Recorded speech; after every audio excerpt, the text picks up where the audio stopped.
السلام علیکم ورحمۃ اللہ وبرکاتہ۔ اعوذ باللہ من الشیطان الرجیم، بسم اللہ الرحمن الرحیم۔ پیارے بچوں، کیا حال ہیں آپ سب کے؟ امید کرتی ہوں بالکل خیریت سے ہوں گے۔ دعا ہے اللہ سبحانہ تعالیٰ آپ سب کو اپنی حفظ و امان میں رکھے، صحت اور عافیت عطا فرمائے، ہر شر اور ہر فتنے سے بچا کر رکھے۔ اللہ سبحانہ تعالیٰ آپ سب کو اپنے والدین کا، اپنے استادوں کا بہترین صدقہ جاریہ بنائے اور آپ ہمیشہ پھولوں کی طرح مسکراتے رہیں، آمین اللہم آمین۔ بچوں، آپ کو یاد ہے اس سے پہلے ہم نے حضرت ابو عبیدہ بن جرح رضی اللہ عنہ کے بارے میں بہت کچھ جانا تھا۔ یہی کہ حضرت ابو عبیدہ رضی اللہ عنہ بے حد حسین تھے اور بہت اچھا ان کا اخلاق تھا، ایمانت دار تھے، دیانت دار تھے اور باحیا تھے۔ ان کا نام عامر بن عبداللہ بن جرح تھا۔ ابو عبیدہ ان کی کنیت تھی۔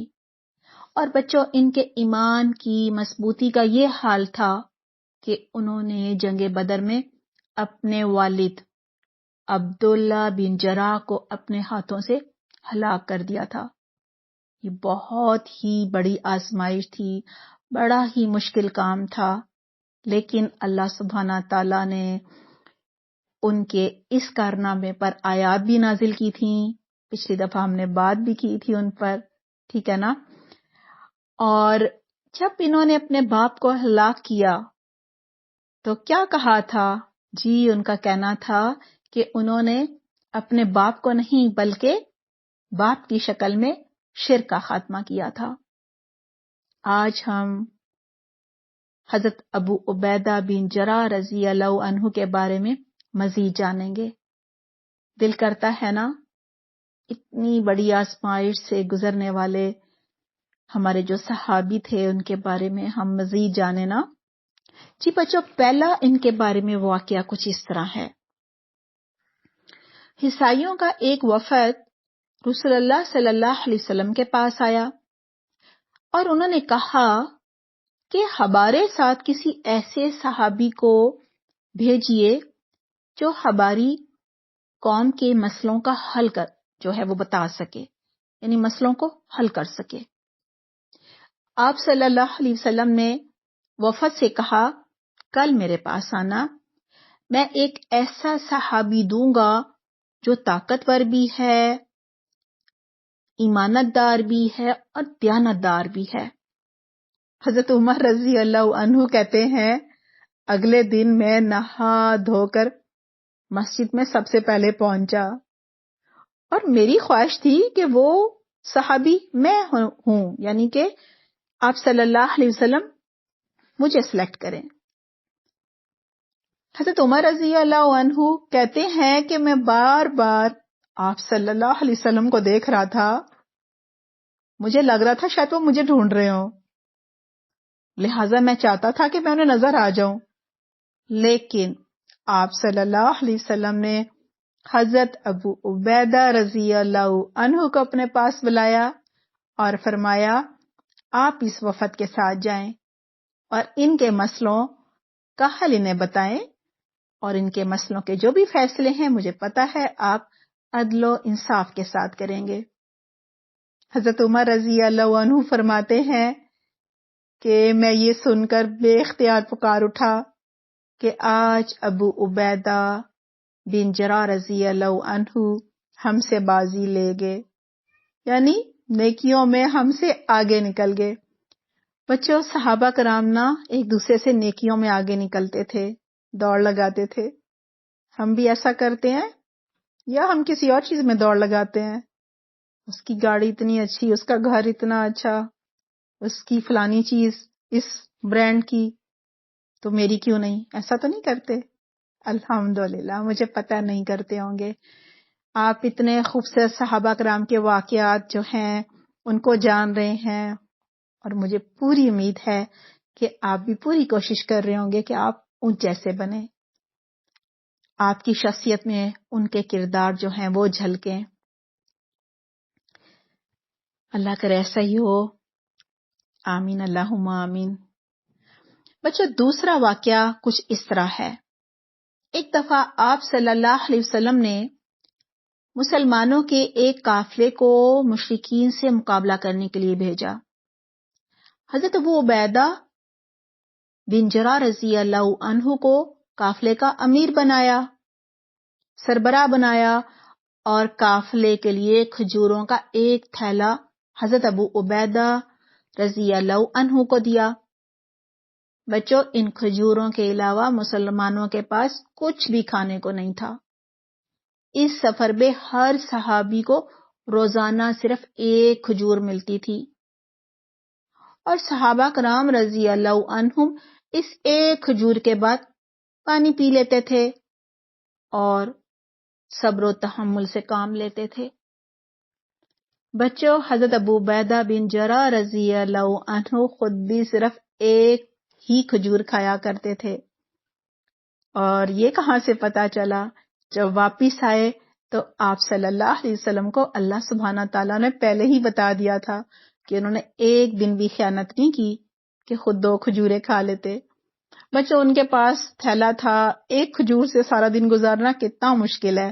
ہم جیسا ہوتا تو چھپ چھپا کے 1-2 کھجوریں کیا پتہ نہیں کتنی کھا لیتا، لیکن انہوں نے ایسا بالکل نہیں کیا. وہ بھی روز سب کے ساتھ صرف ایک ہی کھجور کھاتے تھے. بچوں یہ واقعہ جب کسی نے سنا تو بڑے حیران ہوئے کہ ایک دن پورا گزار لیتے تھے صرف ایک کھجور سے. ایک صحابی نے ان سے پوچھا، بڑی حیرانگی سے پوچھا کہ ایک کھجور سے سارا دن کیسے گزار لیتے تھے آپ لوگ؟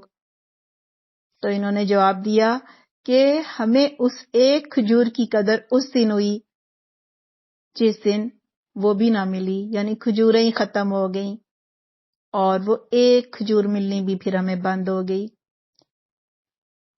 کتنی بڑی بڑی قربانیاں دیا کرتے تھے نا صحابہ کرام. اتنی مشکل جنگیں ہوتی تھیں اور ان کے پاس تو ہتھیار بھی پورے نہیں ہوتے تھے. سواری کے لیے اونٹ یا گھوڑے وغیرہ بھی نہیں ہوتے تھے، پورے پیدل ہی سفر کر رہے ہوتے تھے. گنتی کے اونٹ ہوتے تھے اور پھر کھانے کو بھی کچھ نہیں ہوتا تھا. لیکن ایمانی قوت تھی ان کے اندر، اللہ کی مدد تھی ان کے ساتھ، فرشتوں کی مدد تھی. یہی وجہ تھی کہ یہ بڑے بڑے لشکروں پر جو ہتھیاروں سے لیس بھی ہوتے تھے، اور ان ہر ایک کے پاس ایک ایک گھوڑا بھی ہوا کرتا تھا، ان سے مقابلہ کرتے تھے اور اللہ کی مدد سے فتح یاب ہو جاتے تھے، یعنی جیت جاتے تھے، ان کو شکست دے دیتے تھے. بچوں آئیے تیسرا واقعہ دیکھتے ہیں کیا تھا. یہ جنگ احد کے وقت کا ہے. جب اس جنگ احد میں مسلمانوں کو شکست ہوئی تو دشمن نے مسلمانوں کو چاروں طرف سے گھیر لیا.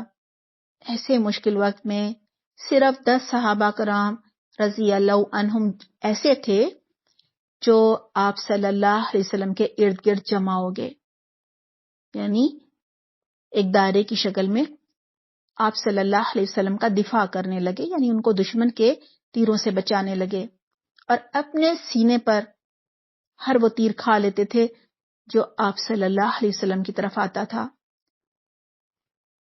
یہی سلسلہ چلتا رہا، دفاع کرتے رہے. یہ 10 صحابہ کرام تیر اور وار مختلف قسم کے اپنے جسم پر زخم کھاتے رہے اور بالآخر دشمن جو ہے نا وہ بھاگ گیا.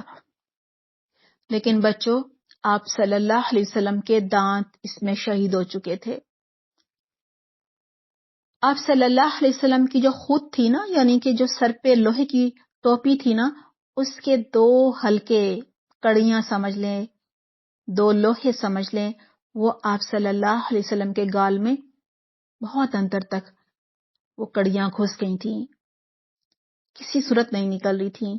حضرت ابو عبیدہ بن جراح رضی اللہ عنہ نے آگے بڑھ کر اپنے ہاتھ سے ان کڑیوں کو کھینچنے کی پوری کوشش کی، لیکن آپ صلی اللہ علیہ وسلم کو بہت زیادہ درد ہوا.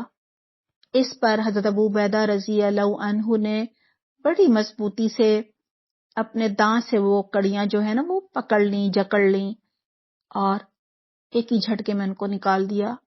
لیکن بچوں، حضرت ابو عبیدہ رضی اللہ عنہ کے سامنے کے 2 دانت جو تھے وہ بھی ٹوٹ گئے. حضرت ابو بکر رضی اللہ عنہ فرمایا کرتے تھے کہ ان 2 دانتوں کے ٹوٹ جانے کے بعد حضرت ابو عبیدہ رضی اللہ عنہ مزید خوبصورت لگنے لگے تھے، یعنی اور زیادہ حسین ہو گئے تھے.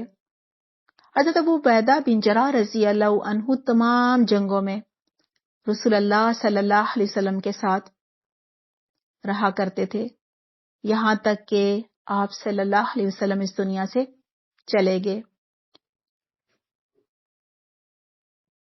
بچوں، آپ صلی اللہ علیہ وسلم کے وصال کے بعد حضرت عمر رضی اللہ عنہ کی یہ خواہش تھی کہ حضرت ابو عبیدہ بن جراح رضی اللہ عنہ جو ہے نا، ان کو خلیفہ مقرر کیا جائے. یہی وجہ تھی کہ حضرت عمر رضی اللہ عنہ نے حضرت ابو عبیدہ رضی اللہ عنہ سے کہا کہ آپ اپنا ہاتھ بڑھائیے، میں آپ کی بیعت کروں. بیعت کرنے کا مطلب یہ ہوتا تھا کہ آپ کو خلیفہ مقرر کروں، کیونکہ جب آپ بیعت لیتے تو پھر سب نے بیعت لینی تھی. لیکن بچوں، وہ کیوں ایسا چاہ رہے تھے حضرت عمر رضی اللہ عنہ؟ کیونکہ انہوں نے وجہ بھی بتا دی. انہوں نے کہا کیونکہ میں نے رسول اللہ صلی اللہ علیہ وسلم کو یہ فرماتے ہوئے سنا تھا کہ ہر امت کا ایک امین ہوتا ہے، یعنی امانت دار ایک ہوتا ہے جو امانت کا خیال رکھتا ہے، اور اس امت کا امین ابو عبیدہ رضی اللہ عنہ جو ہیں وہ ہیں. لیکن بچوں، حضرت ابو عبیدہ رضی اللہ عنہ نے خلیفہ بننے سے انکار کر دیا اور فرمایا کہ حضرت ابو بکر رضی اللہ عنہ کو تو آپ صلی اللہ علیہ وسلم نے اپنی زندگی میں امام مقرر فرمایا تھا. یاد ہے نا آپ کو، جب آپ صلی اللہ علیہ وسلم بہت زیادہ بیمار تھے اور امامت نہیں کر سکتے تھے تو انہوں نے حضرت ابو بکر رضی اللہ عنہ کو کہا تھا کہ آپ کرائیں. لہٰذا وہ کہنے لگے حضرت ابو عبیدہ بن جراح رضی اللہ عنہ کہ حضرت ابو بکر رضی اللہ عنہ کے ہاتھ پر ہم بیعت کریں گے اور انہیں اپنا خلیفہ بنائیں گے، کیونکہ آپ صلی اللہ علیہ وسلم نے انہیں اپنی زندگی میں اپنی جگہ امام مقرر فرمایا تھا. بچوں، حضرت ابو بکر رضی اللہ عنہ نے اپنی زندگی ہی میں اپنے بعد حضرت عمر رضی اللہ عنہ کو خلیفہ بنانے کا اعلان کر دیا تھا اور ان کے بعد وہ خلیفہ بنے تھے. اور بچوں، حضرت ابو عبیدہ رضی اللہ عنہ نے حضرت عمر رضی اللہ عنہ کے دور خلافت میں، یعنی جب حضرت عمر رضی اللہ عنہ خلیفہ بنے تھے تو بہت سے علاقے فتح کیے. حضرت ابو عبیدہ بن جراح رضی اللہ عنہ اسلامی لشکر کے امیر ہوا کرتے تھے اور بڑی تیزی سے مختلف علاقے جو ہے وہ فتح کر رہے تھے. شام کے بھی بہت سے علاقے انہوں نے فتح کیے.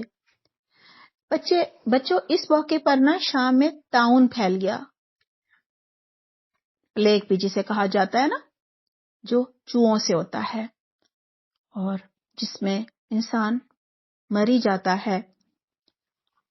جب حضرت عمر رضی اللہ عنہ کو پتا چلا کہ شام میں تو طاعون پھیل گیا ہے اور حضرت عبیدہ رضی اللہ عنہ وہاں پر ہیں، تو انہیں بہت فکر ہوئی.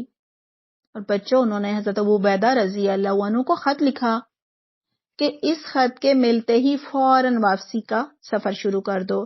اگر یہ خط دن میں ملے تو دن میں سفر شروع کر دو، اور اگر رات کو ملے تو صبح کا انتظار نہیں کرو، رات ہی میں سفر شروع کر دو. حضرت ابو عبیدہ رضی اللہ عنہ نے حضرت عمر رضی اللہ عنہ کو یہ جواب دیا، لکھ کر خط بھیجا کہ امیر المومنین، عرض ہے آج مسلمان مصیبت میں مبتلا ہیں. اس نازک موقع پر میں انہیں اکیلا اور تنہا نہیں چھوڑ سکتا، میں ان کے ساتھ ہی رہوں گا یہاں تک کہ اللہ میرے لیے کوئی فیصلہ فرما دے. حضرت عمر فاروق رضی اللہ عنہ نے جب ان کا جواب پڑھا تو بہت زیادہ بے اختیار وہ رونے لگے، ان کی آنکھوں سے آنسو جاری ہو گئے. حضرت عمر رضی اللہ عنہ کو روتا دیکھ کر سب صحابہ کرام نے بھی رونا شروع کر دیا. وہ بھی زاروں قطار رونے لگے. وہ سمجھے کہ حضرت ابو عبیدہ رضی اللہ عنہ شاید فوت ہو گئے ہیں. تھوڑے ہی عرصے بعد حضرت ابو عبیدہ رضی اللہ عنہ طاعون کی خطرناک بیماری میں مبتلا ہو گئے. بچوں، وفات سے پہلے حضرت ابو عبیدہ رضی اللہ عنہ نے وصیت فرمائی کہ اے مسلمانوں سنو، نماز قائم کرو، رمضان کے روزے رکھو، صدقہ و خیرات کرتے رہو، حج کرو، عمرہ کرو، آپس میں ایک دوسرے کو اچھی باتوں کی نصیحت کرو، اپنے حکمرانوں کے ساتھ بھلائی یعنی خیر خواہی کرو، انہیں کبھی دھوکہ نہ دو، آخرت سے غافل نہ ہونا. اگر کسی کو 1000 سال کی بھی عمر مل جائے تو آخر کار اس کا انجام یہی ہوگا جو آج میرا ہو رہا ہے، یعنی موت سے کوئی بچ نہیں سکتا. سب کو میری طرف سے سلام. تم پر اللہ کی رحمت ہو. کہا جاتا ہے انہوں نے یہ سب کہا، پھر ان کی پاکیزہ روح پرواز کر گئی. انا للہ و انا الیہ راجعون. حضرت معاذ بن جبل رضی اللہ عنہ نے اس موقع پر فرمایا، لوگو آج تم ایک ایسے شخص سے محروم ہو گئے ہو،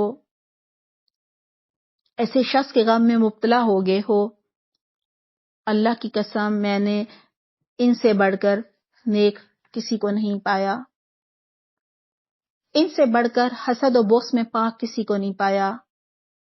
آخرت سے بہت زیادہ محبت کرنے والا اور مسلمانوں کے لیے بے حد خیر خواہی رکھنے والا میں نے ان کے علاوہ کسی کو نہیں پایا. سب مل کر خلوص دل سے ان کے لیے دعا کرو کہ اللہ سبحانہ تعالیٰ انہیں اپنی رحمت میں رکھے. آمین اللہم آمین. پیارے بچوں، ہم نے حضرت عبیدہ رضی اللہ عنہ کے خوبصورت کردار سے سیکھا کہ یہ تھے ہمارے خوبصورت رول ماڈل، جنہوں نے ہمیشہ اسلام کی سربلندی کے لیے ہر طرح کی قربانی دینے کے لیے وہ ہر وقت تیار رہے، جنہوں نے ایمانت میں کبھی خیانت نہیں کی، ہمیشہ دیانتداری کا خیال رکھا، سچ بولا، سچائی کا حق دیا، یعنی حق کا سچائی کا ساتھ دیا. ہمیشہ ہر فیصلہ انہوں نے عدل و انصاف کے ساتھ کیا. اپنے مسلمان بہن بھائیوں کے ساتھ ہمدردی رکھی، خیر خواہی رکھی، ان کے لیے وہی پسند کیا جو وہ اپنے لیے پسند کرتے تھے.